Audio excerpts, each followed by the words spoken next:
afternoon, I'm Junior Song. Today I explain how to cut the ball by pencil. First, the user wearing the gloves will protect the fingers.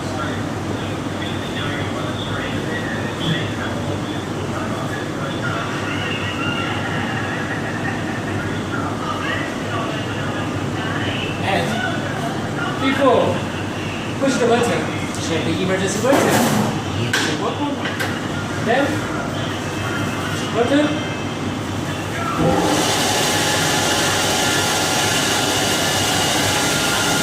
When you touch the ball, be careful. Don't touch your finger.